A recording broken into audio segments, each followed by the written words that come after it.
Hi, welcome or welcome back. My name is Yu Oyen. You can call me Yu Win or Win, and I'm happy that we get to be together whenever and wherever you find this video. I wanted to check in because today is actually day 37 of my 90-day challenge. So I thought I would skip the practice and just do a recap of what's been going on and where I'm at as we continue on this journey. I did want to share my gratitude for, whether it's a couple of minutes that you listened and tuned into one of these videos, or if you have watched every single one of these, thank you so much for being a part of this part of my journey. It's been so interesting, and I started it really just to share and speak my truth. And I figured I would figure out what was unfolding and what the value would be as it went along. I didn't have any other true outcome or, expectation of what, you know, what would happen. And so I was just thinking, like, I don't actually know what day it is. And so I thought I could share some of my reflections to help with my integration process. And if you would like to join me today, amazing. And if not, I do hope that wherever you are safe, you feel safe, that there's some semblance of safety. And if it's been a tough day, if it's been an easeful day, whatever is present with you, I do hope that you're leaning into the magic that is you. And so I look forward to connecting again if that is a part of our journeys. And if not, thank you so much for being here. And please take good care of yourself. So, day 37, I was thinking about how at some point earlier, I felt like I had one foot in my old life and one foot in this sort of new era, right? This hot girl era, this spiritual awakening round two, this era. And it feels like this week, the past week, something has happened and the energy has shifted. And so I'm curious if, I'm like 10 toes into this next chapter.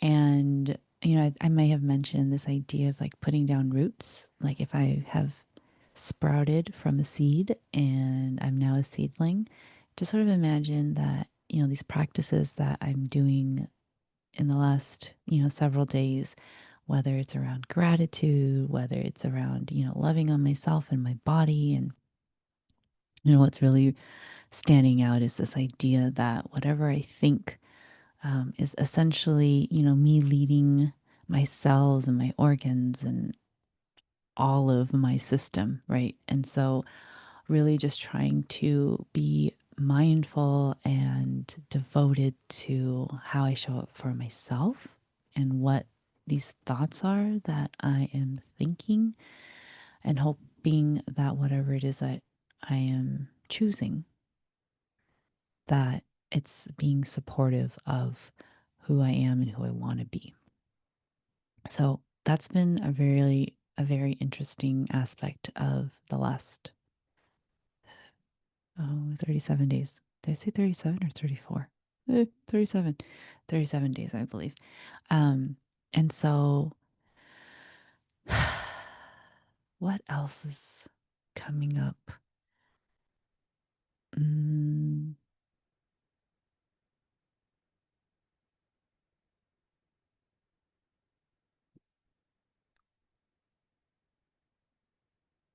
it's interesting. And I remember I had spent a video talking about healing and what healing could mean.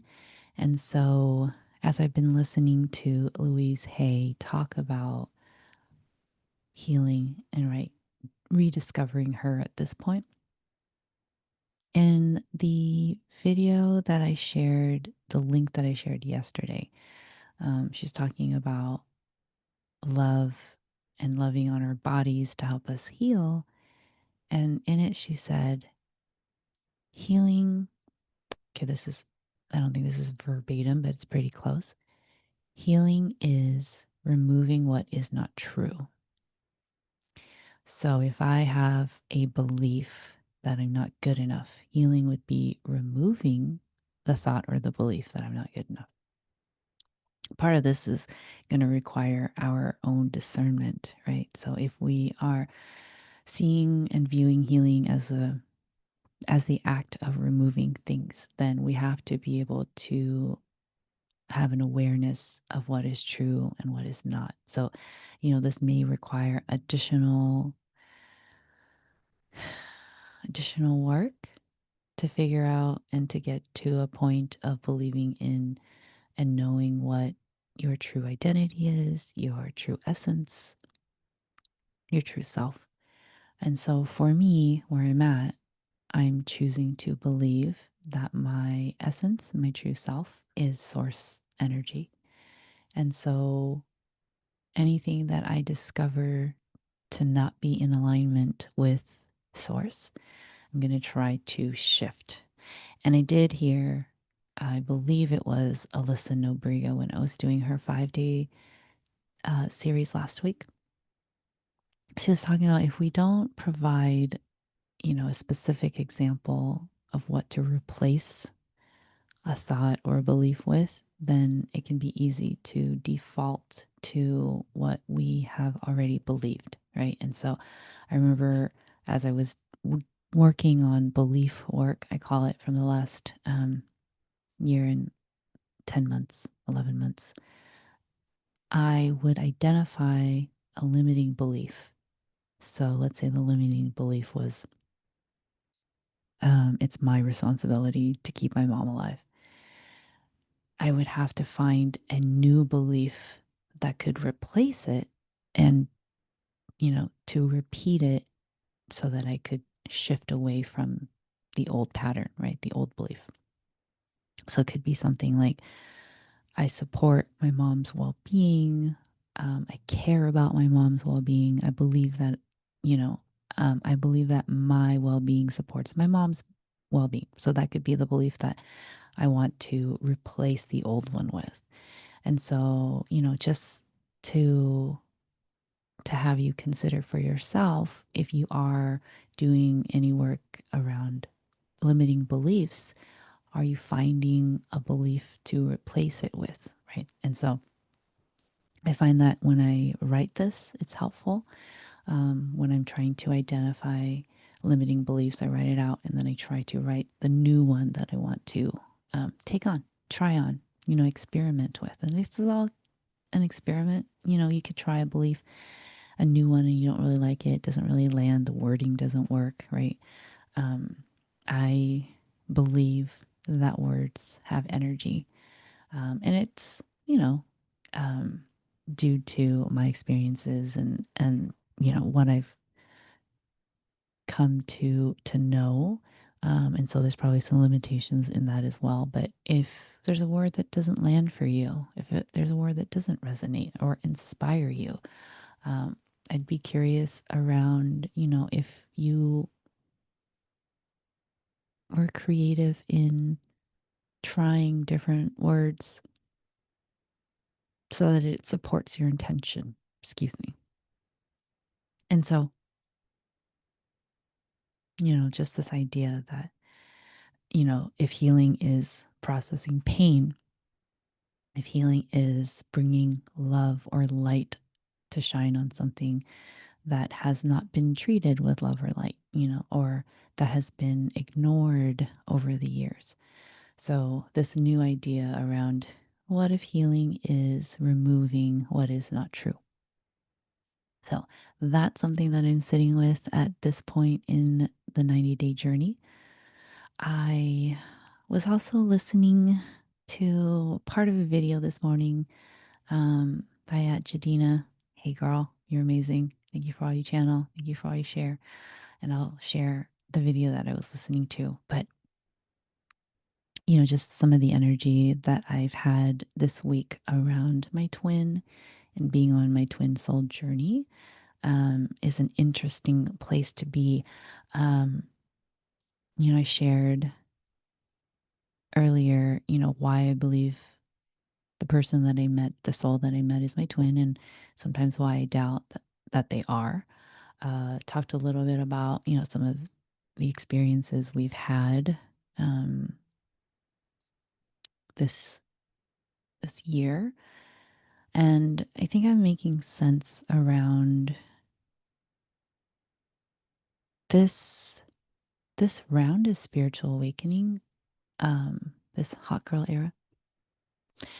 It feels like I have more clarity on what happened in the first part of my twin soul journey. So there's going to be events that are going to like signify this, any journey for you. And, from the onset when we met until Hot Girl Era started after his wedding, um, that time was like believing in possibilities where I hadn't allowed myself to believe. And in relationship to him, getting to a point where I could detach from the outcomes, right? I don't know how much you have learned or researched or heard about people's twin soul journeys, twin flame journeys. But some of the things that I've heard that have stood out is they, the twin soul, twin flame journey is not about them. It's not about the other person, which can be really difficult when you have like this very strong connection and, these experiences that you've never had with anyone else or anything else. At this point in the second chapter, it, and a lot of times they talk about separation period and recalibrating. And maybe that's something that I should be doing, should being the word that I want to highlight. But I I still stand by this idea that there's no right or wrong way to do life, to do your journey. And maybe I'll discover that I was quote unquote wrong later after whatever else happens. But I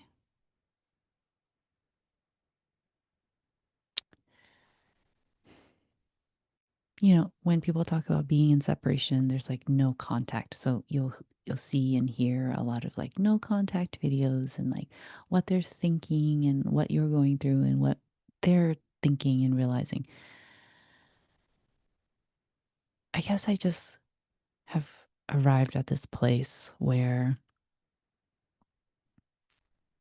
he's a part of this journey and I don't feel like I need to make a decision to say you're out of my life because XYZ. So I'm going to allow whatever sort of transpires between us to transpire without like a hard delineation or hard boundary. I'm also realizing um, that the first part of our journey, the first chapter or part, he also, that the catalyst piece, I think towards the end of that first part, I could I could clearly see the impact when we were together. And it was very helpful to have people reflect that to me when people that I knew at my reunion It's very helpful to have that reflected, right? But to know and to come to clarity around, like, when we're together, we're we amplify each other. So there is just a sense that when we were together, I would shine brighter. I would sort of hold myself higher. I could tap into, like, the truer parts of me and be, could be in his presence. And so, having experienced that, having had it reflected to me, now that I'm in the second part, the second chapter, it feels like it's more about how do I, knowing that this part of me exists, believing in what my true essence is, what my nature is, how do I find ways now to activate or embody on my own, to be able to internally source the holding myself higher, the embodying my truth, and gliding across a dance floor with or without his presence. And part of this, and I was thinking about this yesterday, is he is a part of me. It's a part of my essence. So even if I'm not physically with him, he's there. He's here. He's everywhere. I just don't always remember to look because I'm not always connected. And so this stage feels like it's about, how do I stay connected? How do I stay tuned in? How do I continue to sort of push out, these energies that I've allowed in from other people and their moods, from um, collective energy that I pick up on? How can I create the internal container to support how I want to show up, right? And then if I factor in what Louise Hay says about my every thought, right, is leading my cells, is leading my energy. I want to be intentional about this. And that's what I feel like this new chapter is about, right? As I put 10 toes in and I'm like putting down these roots. And I know this like videos is going off, but it's because I'm processing, the last 34 days and whatever else happened before. So thank you. Thank you for being with me. There's a part of me that wants to make this perfect, and it may lead to a headache based on some of the things that Louise Hay has shared. But I'm going to just take a moment to acknowledge that this video is not as easy to follow as, or maybe none of them have been.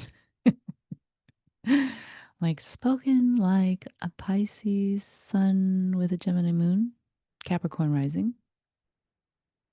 Can you tell? Can you feel it, right? Like, I always, totally an aside, I always feel kind of um, torn because I want to present as more warm and more caring, but I think my Capricorn rising sort of has me like show up and present kind of serious. And it's probably why I was like, it doesn't have to be so serious, right? So thank you for letting me remember and acknowledge. And I think one of the things too that I wanted to share is that Alyssa Nobrega said this in the 5 day, I don't know which day it was, but and then I want to say Louise says this too. But this idea that we don't need to be fixed. A trigger that comes up doesn't need to be like, it doesn't always need to be processed and fixed, but that these parts, these triggers, these things that happen just want to be acknowledged. just to be able to like witness, right? So I don't know if you're familiar with IFS, internal family systems parts work, right? I just imagine that all of these parts that make up who I am um, are like children. And this could be my cells, this could be my organs as well. These can be like my arm and my shoulder. Um, that they're like these young ones, these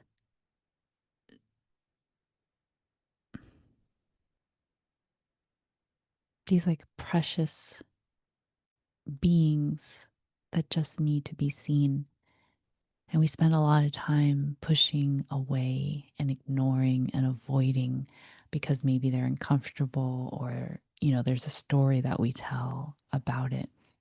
But the more we ignore it, right, the more inflamed it gets, the more enraged it gets. And over time, much like anything, the impact becomes more grave, right? And so, what if we treated emotions, thoughts, beliefs, body parts as these precious beings that are just wanting to be seen, wanting to be loved? How would that shift? How would that shift how we show up for ourselves, for others, right? So I'm sitting with that at this point in the journey. Hmm. I'm almost finished reading A Well Tempered Heart. Um, I have not finished a book this year in several months, so I'm excited to complete it. I've had some difficulty doing more energizing workouts and physical activity ever since I got sick. And I mean, I feel like it was the sickness, right? Like, even when it was getting warmer in the summertime, still felt like I could like dance and like, get my heart rate up. But I feel that my body has been recovering from when, I just had a lot of here. And so it's been a little challenging in terms of picking up the pace and so I'm curious about that. There's been uh, just allowing in some some things that I tend to resist.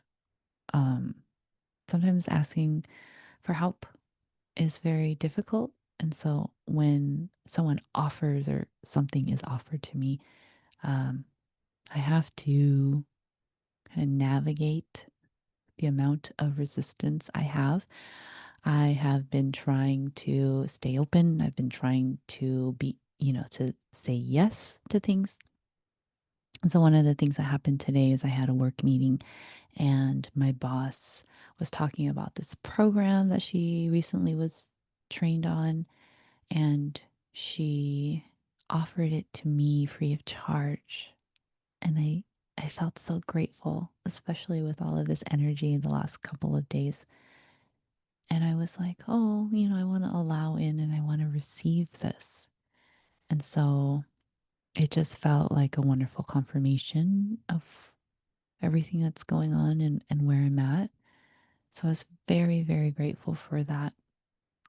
And I hope I was able to share that with her. Oh, yeah. Physically, emotionally, spiritually. Mm. Yeah, I think this next leg feels like it's filled with infinite possibilities. And that is something so new for me. Um, yeah, I don't think I ever felt like I had a lot of possibilities. Um, So maybe I'd like to, maybe Hot Girl Era is about possibilities. It's about infinite. Oh, I don't know if I shared this. So I met with a former boss, um, and we were talking, and she said, when you talk about what's going on in your life and, your circumstances, and you've shared that you feel like your mom has been sort of the central figure, in your family growing up and continues to be. She said, I believe you're like the center of your family. And if you can find a way to be steadfast and to remember the freedom that you have or the ability that you have to choose your energy, to choose how you show up, everyone around you is going to shift. And I was like, I can receive this at this point, right? If she had told me this 6 months ago, a year ago, 12 years ago, I'm like, okay, infinite possibilities. So I also wonder, what would it be like if this stage was about infinite possibilities for you? What would be nice? What would be wonderful? What might happen? What opportunities might come in? What opportunities are here already? Okay, I'm going to let you go. Thank you so much for being here. Thank you for supporting and holding space for my voice. And thank you for letting me live my purpose.